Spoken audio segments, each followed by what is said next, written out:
হয়, পোনপ্ৰথমে মই আপোনালোকৰ এই মিডিয়া যোগেৰে আপোনালোকৰ প্ৰত্যেকটো চেনেলকে মই অভিনন্দন আৰু স্বাগতম জনাইছোঁ।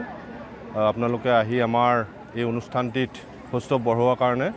আৰু আচলতে আমাৰ উদ্দেশ্য যে আমাৰ নিজস্ব যিহেতু কোচ ৰাজবংশী জাতিৰ ভাষা সংস্কৃতি বা নৃত্য গীত এইবোৰ আমাৰ আছে, স্বকীয়ভাৱে আছে। কিন্তু আমাৰ এই নামনি অসমতকৈ আমাৰ এই মধ্য অঞ্চলত কিছু ইয়াৰ প্ৰভাৱটো কম।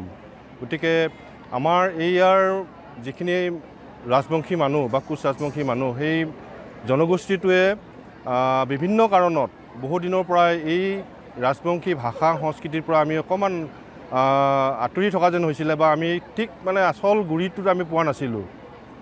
আমি অসমীয়া বিহু বা অন্যান্য জাতি জনগোষ্ঠীৰ সংস্কৃতিবিলাক আমি লৈছিলোঁ। কিন্তু এতিয়া আমি ভাবিছোঁ যে যিহেতু এটা জাতি জনগোষ্ঠী জীয়াই থাকিবলৈ আমাক ভাষা সংস্কৃতি সাজপাৰৰ পৰা গোটেইখিনি বস্তু আমাক প্ৰয়োজন, তেতিয়াহে এটা জাতি সংগঠিত হৈ থাকিব পাৰে।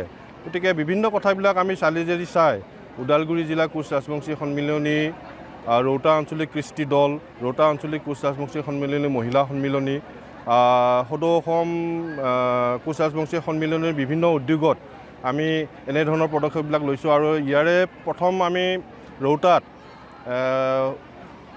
2016 চনত প্ৰথম আমি এটা কাৰ্যসূচী লৈছিলোঁ এই কোচ নৃত্যৰ।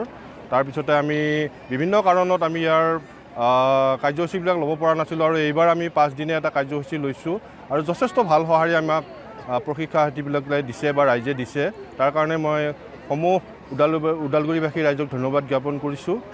আৰু অনাগত দিনতো যাতে আমি এনেধৰণৰ প্ৰশিক্ষণ কাৰ্যসূচীবিলাক যাতে ল'ব পাৰোঁ, তাৰ কাৰণে আমি ৰাইজৰ ওচৰত আমি আবেদন জনাইছোঁ যে তেওঁলোকৰ ল'ৰা ছোৱালীখিনিক বা আমাৰ অনুজসকলক এই আমাৰ ৰাজবংশী জাতিটোৰ বিভিন্ন ভাষা সংস্কৃতিবিলাক যাতে জীয়াই থকাৰ স্বাৰ্থত যাতে তেওঁলোকে আগবঢ়াই দিয়ে, এইখিনিয়ে আমাৰ ক'বলগীয়া। হয়, নমস্কাৰ।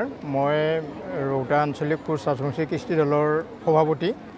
মোক সভাপতি দায়িত্ব দিয়াৰ পিছতে মই ভাবিলোঁ আমাৰ জনগোষ্ঠীৰ মানুহখিনি যিহেতু নিজৰ কৃষ্টিৰ ক্ষেত্ৰত ঢোল বা গীত গোৱা বা নাচাটো এনেই চাই মোবাইলত টিভিত তেনেকৈ চাই অলপ নাচিব পাৰে, কিন্তু বাকীখিনি ক্ষেত্ৰত কিন্তু পিছ পৰি আছিল।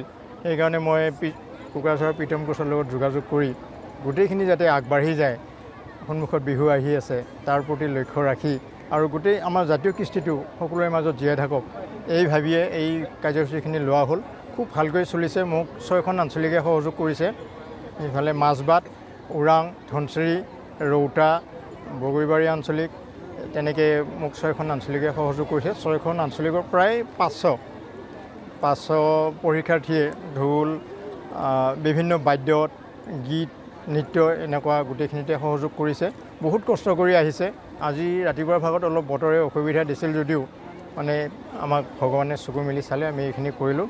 তাৰপিছত যিখিনিয়ে আমাক কৰ্মশালাত অংশগ্ৰহণ কৰি আমাক আপ্লুত কৰিলে, তেওঁলোকক আমি দিবলৈ আমাৰ ফালৰ পৰা একো নাই, কিন্তু তেওঁলোকক আমি ছাৰৰ স্বাক্ষৰ সম্বলিত একোখনকৈ মানপত্ৰ দিম।